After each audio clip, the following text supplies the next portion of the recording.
What should I do? This is a very dangerous situation. I want to run away without going home. I tried to think of an excuse, trying to get my panic mind to work. However, today was the regular tea party. The participants were the wives of executives from my husband's company and related companies. In order to support my husband, who is busy and has a high social position, it is necessary for the wives to cooperate with each other. I provide a place where the wives can socialize and share information in an elegant environment.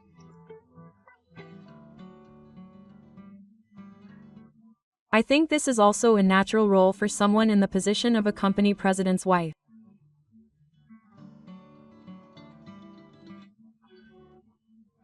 I feel that I must continue to unite the wives for the sake of my husband and the company. My husband and I have been dating since we were high school students.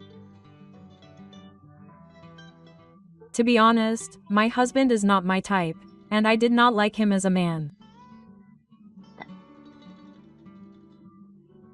However, we continued dating because he had excellent grades and a wide range of knowledge. I dated him with the intention of breaking up if he helped me study, and I got into the university of my choice. As I had hoped, my grades improved after my husband started helping me study, and I was successfully accepted into the university of my choice. I thought about breaking up with my husband as planned, but he got accepted into a prestigious university, so I decided not to break up with him. I thought it would be something to brag about my boyfriend going to a prestigious university. In fact, I was the envy of everyone around me, and it made me feel great. My husband has always been crazy about me, and he has taken the initiative to help me with my university assignments and even help me prepare for exams.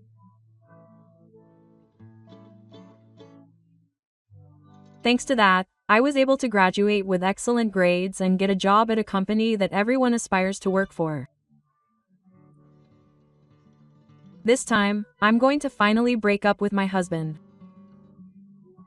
I thought about it, but my husband had started his own business while he was still in college, and by the time he graduated, it had grown into a company that was making a lot of profit. If I continued dating my husband, I would be able to join the ranks of celebrities. I decided not to break up, and we continued dating, and I successfully quit my job as a wife. I quit my job because I wanted to get married, and became a full-time housewife. Even though I'm a full-time housewife, Mars does the housework. My role is to support my husband as a wife, and to stay beautiful for my husband.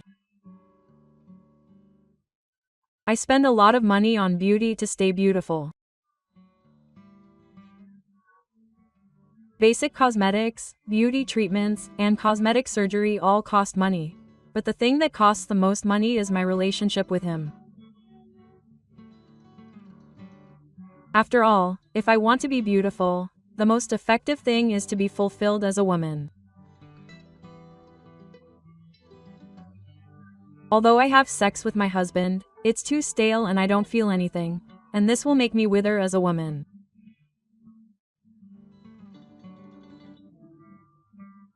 In order to stay beautiful, I started having an affair with a younger host who had the kind of looks I liked.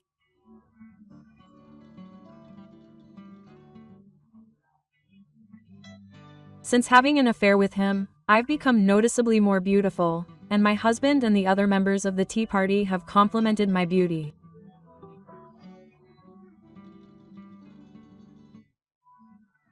Every time I'm complimented, I want to deepen my relationship with him so that I can become even more beautiful.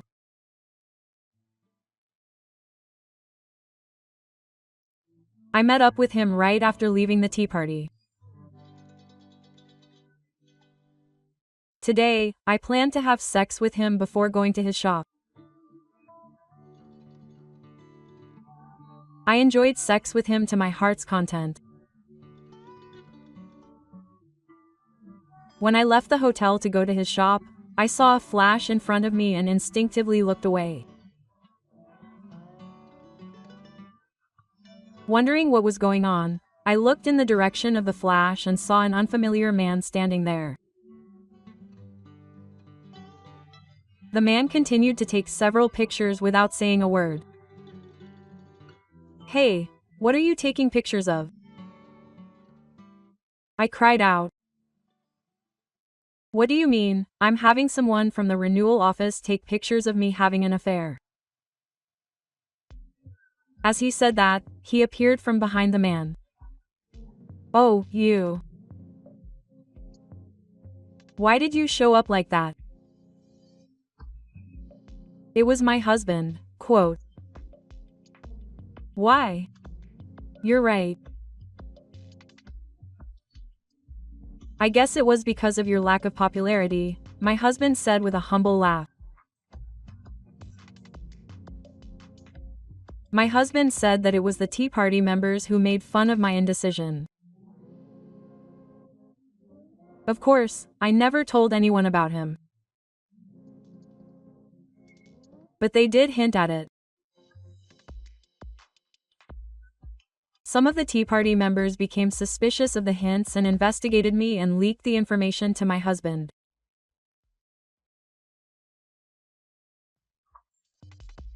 I never imagined that there was a traitor among the members who had treated me so well and taken care of me.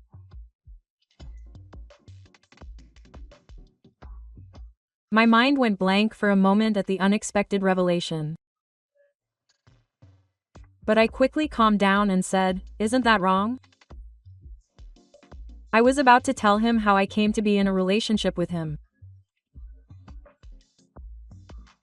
But I'll talk to you later. Before I could do that, Kimio cut me off and called out to him.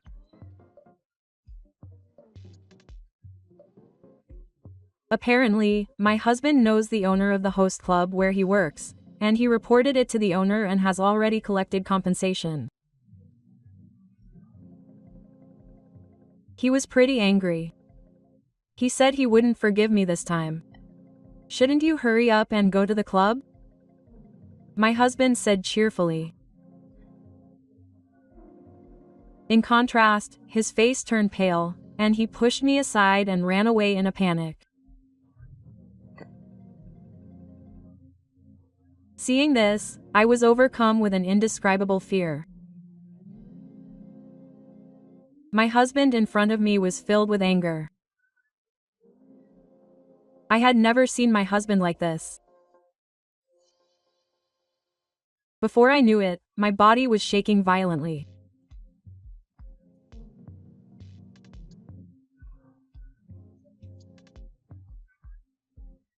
Seeing me like this, my husband said he would talk to me about the rest at home and left me with the person from the renewal office. What should I do? This is a very dangerous situation. I want to run away without going home. But I know that I won't be able to escape even if I do that. I have no choice but to go home and fight him off. I tried to think of an excuse, even though my mind was in a panic. However, I couldn't come up with an excuse that would calm my husband's anger. But then I realized something. There was no need for excuses in the first place. After all, this was something I did to be a beautiful wife to my husband. I should honestly apologize for having had an affair with a man other than my husband. I should make it clear that it was all for my husband's sake. My husband has been crazy about me since long ago, and he has fulfilled all my wishes. If I sincerely apologize and tell him that I don't want a divorce, he will accept it. My feelings became positive, and I returned home with my head held high. My husband told me that as soon as I got home, he would divorce me for whatever reason and demand alimony, so he coldly handed me the divorce papers and alimony bill.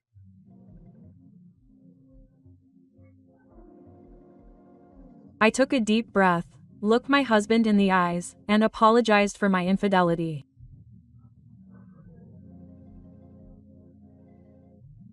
I also told him that I had done it because I wanted to be a proper wife. In other words, it was all for my husband. I apologized and told him that I only loved him. My husband listened to me without any hesitation. When I finished talking, he lowered his eyes and there was a moment of silence. It's okay, my husband will forgive me. I believed that and waited for him to speak. I listened, wondering what he was going to say, but it was a waste of time. My husband seemed completely taken aback and said that, and then he urged me to quickly file the divorce papers. Huh? Why? I apologized properly and gave him a reason. I couldn't help but raise my voice at my husband's unexpected reaction. He sighed and said, "It's all for you, isn't it? I just want to be someone that people envy. Besides," he said, "you don't love me, you love my money and title, right?" I opened my mouth to deny it. That's not true. I just wanted to say that. For some reason, the words wouldn't come out. Why wouldn't the words come out? Because my husband's words were so dismissive. I've always only looked at my husband's title and income. I've never loved him, not even once. He's made me see him like that. My husband looked at me with such sadness.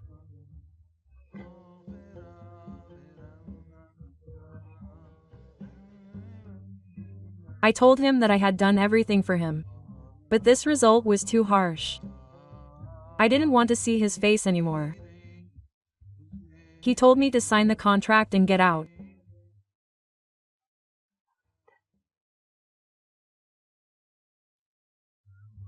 Even if he told me to get out, I couldn't go back because my brother and his wife, with whom I don't get along, were living with me. On top of that, I was a full-time housewife and had no money. And even though I worked for a big company, I quit without doing a proper job, so I had no skills.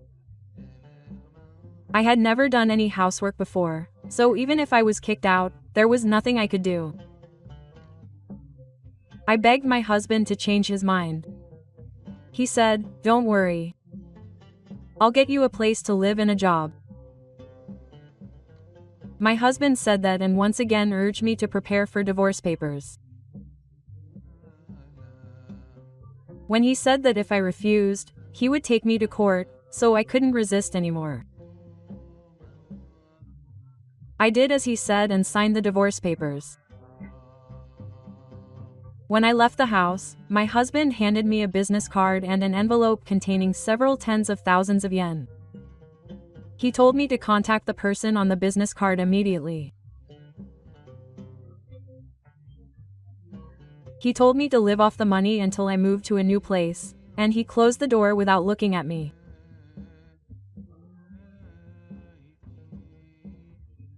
Although we ended up getting divorced, my husband was still lenient with me. After all, he had already provided me with a place to live and a job. If I worked hard here and showed remorse, maybe my husband would forgive me. With a glimmer of hope in my heart, I contacted the person on the business card.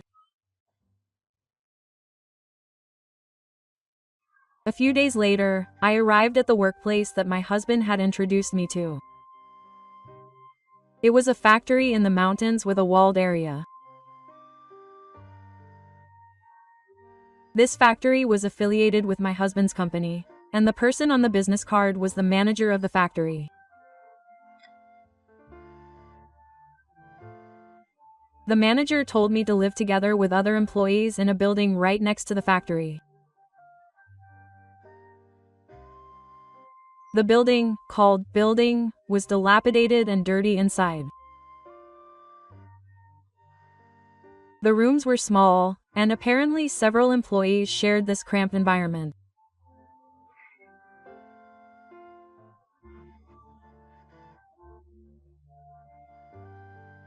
I was shocked by the harsh working environment, and the manager told me that I couldn't work in such an environment.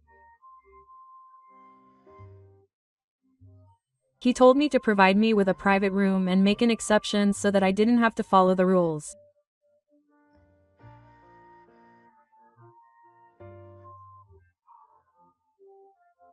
Even though I was divorced, I was the wife of the president of the parent company, so I thought this was only natural. But the president told me coldly that I was no longer a stranger and that he wanted me to work the same as the other employees.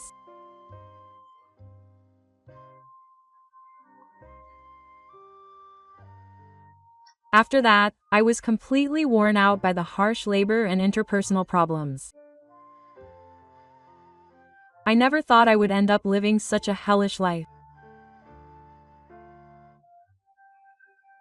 Most of the money I earned went to paying alimony, so I had almost nothing left, and my body was in pain.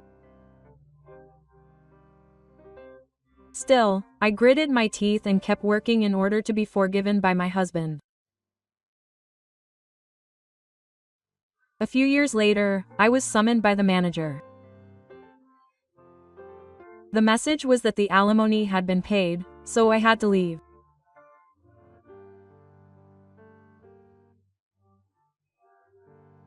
Now that I was free, I was thinking, oh, don't think about going to see the president. He's remarried. I was speechless at the factory manager's words.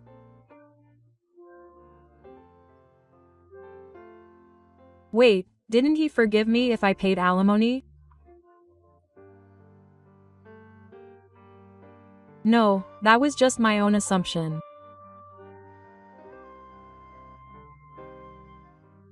My husband probably only gave me a job so that he could collect the compensation. I finally faced the reality, but it was too late. I only had a small amount of money. With this, I couldn't even rent a place to live. I was kicked out of the factory and had no choice but to wander aimlessly.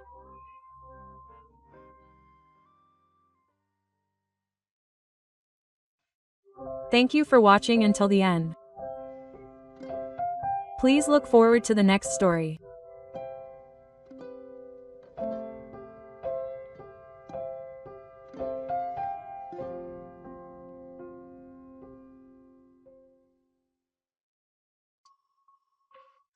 My 7-year-old son was performing CPR on my 3-year-old daughter.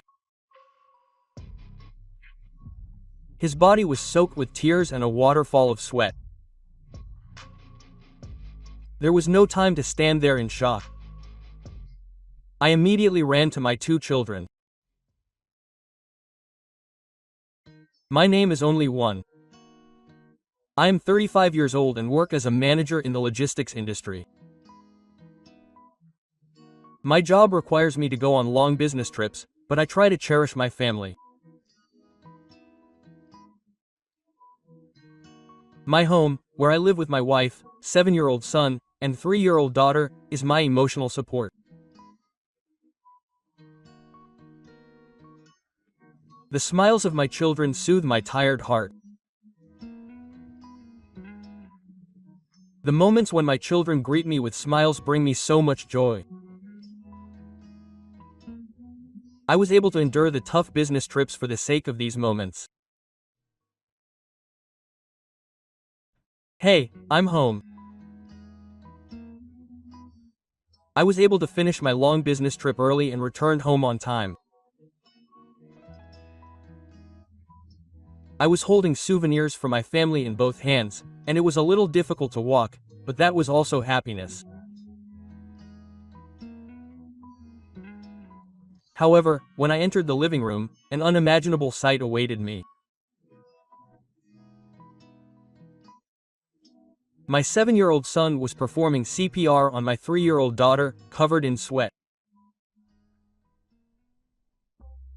I immediately ran to the two of them when I saw my son trying his best with his small hands. I immediately checked my daughter's heartbeat and she was fine. Her heart was beating properly. She was breathing. First, I decided to calm my son down and briefly ask him about the situation. Then my son started crying and clung to me. My sister had been feeling unwell for 3 days and had a fever, but mom had disappeared somewhere before she had fully recovered. I hugged my son who continued to cry, thinking that they must have been abandoned. My daughter had a high fever. She must have been struggling to stay in her seat. Seeing how she couldn't get enough energy, she thought that maybe her heart had stopped. That's what he thought.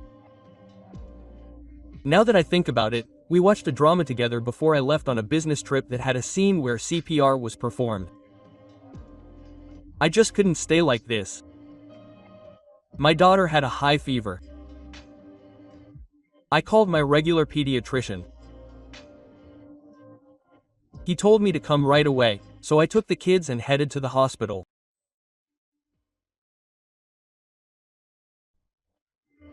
Ishi said that she probably had a cold and that there was no risk of her life or needing to be hospitalized, which was a relief. I had changed doctors 6 months ago, but they were very polite. After giving my daughter some medicine, her fever went down and she told me to come home, Dad. It was really good. That day, even though I was holding the children in my arms, I couldn't sleep because I was so angry and anxious. Actually, my wife Seiko had been looking at her smartphone a lot for a while now, and I had been feeling a little suspicious. But I never thought she would go so far as to leave the house and leave the small children behind. It was also my own fault for being so easygoing.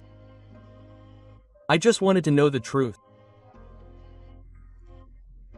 With that in mind, I started searching the house the next day. Surprisingly, I found evidence quickly. It was on the shared computer in the living room. It's a computer that I basically never use. And Seiko doesn't know much about computers. So I looked into it and found it. It came out. She was still logged into SNS, and there was a history of her looking up travel destinations. I was also able to identify who Masao was. My anger wouldn't subside. It was like an explosion. She left the children in this state to go on a fun trip with the devil? I absolutely couldn't forgive her. With my anger exploding, I decided to leave the children at my parents' house for a while after making sure my daughter recovered.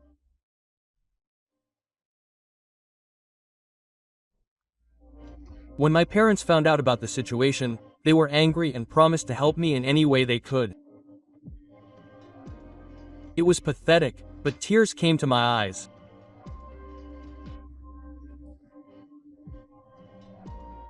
To be honest, I was worried the whole time and didn't know what to do, so I was about to act in anger, but when I realized that my parents were on my side, I was able to calm down for a while.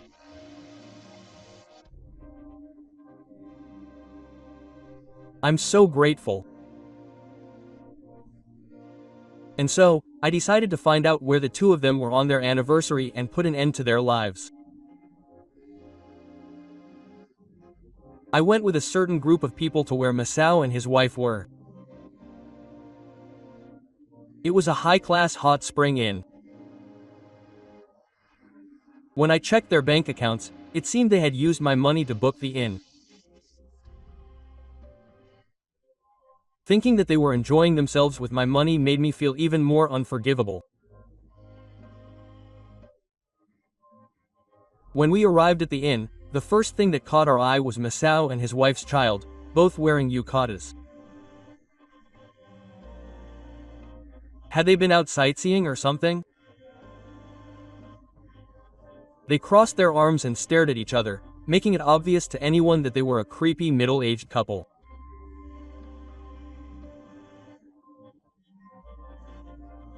It was as if they were in their own world, and they didn't even look at us, so I approached them and said, "You beasts."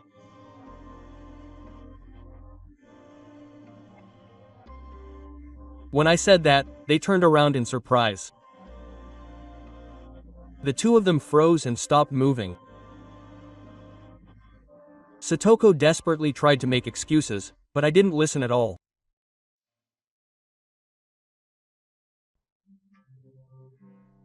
Speaking of Masao, he tried to distance himself a little and walk away as if he were a complete stranger.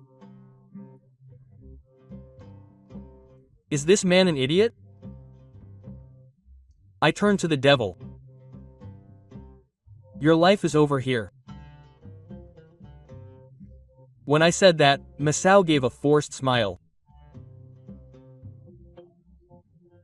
And when I said this again, he turned serious and finally crouched down. Don't think you can just go after someone else's wife and live with her for free. If a doctor at a pediatric hospital does something like this, the hospital he inherited from his parents is finished. That's right. Masao had taken over the pediatric hospital where his children had been receiving care about a year ago.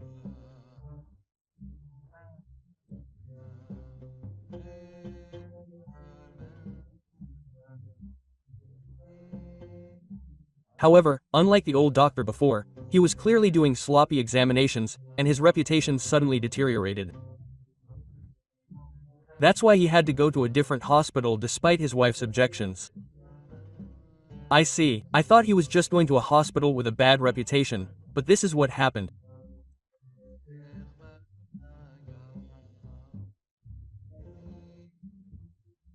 So from that moment on, he prioritized being a woman over his children's health.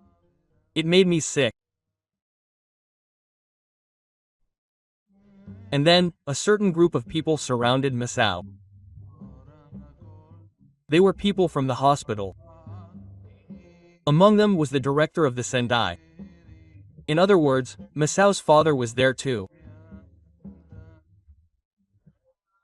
The man insists that it was just a coincidence and that they just happened to run into each other here, but who would be so stupid as to believe such a thing? The hospital staff who came with them filmed the two of them arguing. In the first place, my computer was chock full of evidence. Suspicious photos and videos. The two of them were also connected on social media, and there were embarrassing exchanges there that made fun of me and the children. How could a second grader treat a child like a fool? These guys are devils. Finally, the two of them started to cry and prostrate themselves, but it was nothing more than a performance. I can't imagine that someone who treats a child like a fool would ever feel remorseful. If they've been found out, they want to lighten their punishment as much as possible. That's probably it. Your prostrations are worthless. As I said that, My wife clung to my legs with a runny nose. It was really disgusting. I was starting to feel a little dizzy from how disgusted I was. My in-laws arrived late.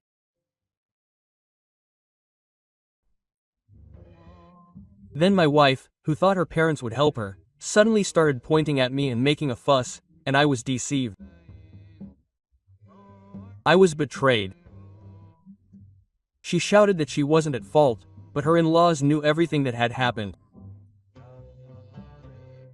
My wife was knocked down by Gifu and was crying even harder. However, we were in the lobby of a high-class inn. We couldn't just leave things like this. I had them both checked out and took them straight to the small house of spirits. Today is urgent, but it's a hospital in a residential area. Anyone who saw it would immediately know that something had happened. In fact, the rumor spread quickly. The disreputable successor, Ko Nikai, had an affair with Kanji's parents. That would make for a great story. In the end, it was decided that my wife would pay me 3 million yen in compensation and Masao would pay 5 million yen. I complained that the amount was too much, but the Sendai committee chairman paid it all in one lump sum. 5 million yen might be a lot for a doctor. But the hospital is probably famous by now.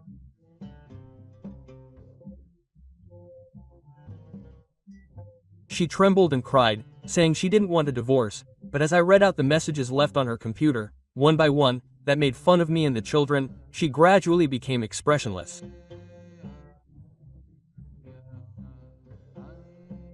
And once again, Gifu was bashing her. This was the end of them.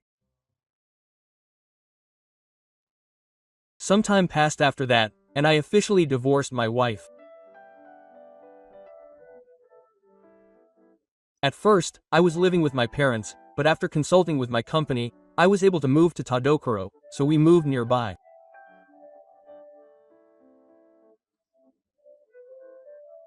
Being a single father raising 2 children was harder than I had imagined, but my heart was always filled with gratitude for the people around me who supported me. As for those 2, you could say they were finished in society. The hospital, which had originally had a bad reputation, was made head by a different person whom Sendai had taken an interest in, and its reputation began to recover. Masao was in the 2nd grade of elementary school at a general hospital, but as expected, the information from the mothers was amazing. His bad reputation spread, and he ended up quitting that hospital soon after. He quit the next hospital he joined soon after too, so he must have been a shameless man, but he was actually quite a small fry. It seems like he'll quit soon no matter where he goes. He seems to be living off his savings now, but to be unemployed from such a flashy attitude. Satoko returned to her parents' home once, but in a way, it must be worse for his wife. When they divorced, Satoko was left with almost no questions asked. So she had no choice but to return to her parents' home, but her ex-in-laws were very angry and made her work her from morning to night. Apparently she helps out in the fields that her relatives run, does housework, and even takes care of her relatives. She has never worked outside the home, and she probably can't escape by getting a live-in job somewhere. Above all, her ex-in-laws are being very strict with her, so she doesn't seem to have the energy to escape these days. Neither of them will be able to live a normal life for a while. Above all, the people around them will never forgive them. Her ex-in-laws are doing a really good job. I'm glad I told them that I wanted to see them regularly as their grandparents. They are keeping a close eye on Satoko so that she can see her cute grandchildren. I'll repay them for keeping their promises with a promise. It's not just her ex-in-laws. Through this incident, she has been taken care of by many people and has experienced the warmth of people. If it weren't for this, I might not have realized it. With that in mind, I will also return kindness to others.